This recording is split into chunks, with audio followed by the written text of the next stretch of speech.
प्राचीन समय से बेटा होने की कुछ निशानियां जो है वो बहुत ठोस मानी जाती है। इस वीडियो के अंदर उन्हीं सारी निशानियों के बारे में बात करेंगे। मैं मेरा बदलाव की प्राचीन समय में आप लोगों को ऑलरेडी पता है कि उस टाइम ना तो कोई डॉक्टर्स होते थे, ना कोई अल्ट्रासाउंड, ये सब का कोई इन सब का झमेला नहीं हुआ करता था। उस टाइम के जो ड्रॉबैक थे उसके बारे में भी यहाँ पे मैं बात करूंगी। पहले तो ये बात किया जाए, जो भी होता था उस टाइम दाई माँ होती थी, ओल्ड वाइफ्स होती थी, जो ही बच्चे की डिलीवरी करवाती थी और पूरी प्रेगनेंसी उन्हीं के कह सकते हैं सुपरविजन में एक महिला को रखा जाता था और वही बार बार चेक करके बताती थी। तो पहले इतना हर कुछ डेवलप नहीं हुआ था, तब के जमाने में ये चीजें थी। उस टाइम में जो ओल्ड वाइफ्स थी अपने कुछ अनुभव के आधार पे जेंडर बताने की कोशिश करती थी।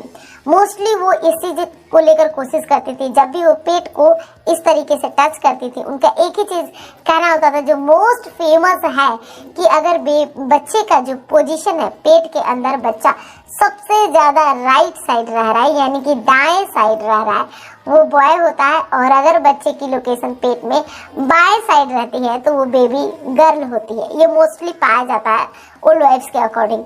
बट अभी के टाइम में एक चीज मैंने भी नोटिस की, मेरे में ये पॉइंट बिल्कुल सही नहीं हुआ।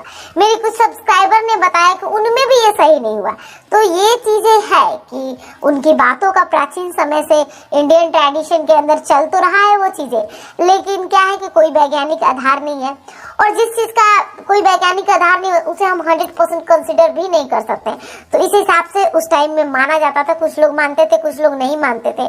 एक्चुअली होता क्या है कि अगर आप में ये लक्षण सही साबित होता है तो आप मानने लगते हो, लेकिन वही कोई और पर्सन है जिसमें नहीं बैठा तो वो नहीं मानता है, तो वही चीजें कही जाती है। अब ये है कि जब उनके साथ साथ में एक चीज और कहती थी कि जब भारीपन दाएं साइड में होता है तो दायां हाथ दायां पैर में भी भारीपन की समस्या होगी, दायां पेट के हिस्से में। ये बॉय के समय में, गर्ल के समय में बायां पेट ले लिया तो बायां हाथ बायां पैर, इस तरह की चीजें बोली जाती थी। आई थिंक इस सारे डाउट को क्लियर कर दिया।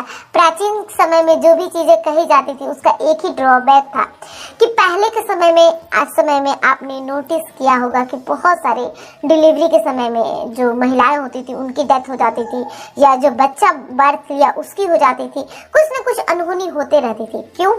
क्योंकि साइंस इतना डेवलप नहीं किया था। लेकिन अभी के टाइम में सारी चीजें बदल चुकी है, सब कुछ डेवलप हो चुका है और एक अपडेट वर्जन में है, जिस कारण माँ और बच्चा दोनों को हमेशा और हर रोज सुरक्षित बचाया जाता है जब भी किसी महिला की डिलीवरी होती है। इसलिए अब आपको डरने की बिल्कुल जरूरत नहीं है। थैंक्स फॉर वॉचिंग गाइस, मिलते हैं नेक्स्ट वीडियो में। तब तक के लिए bye bye and take care.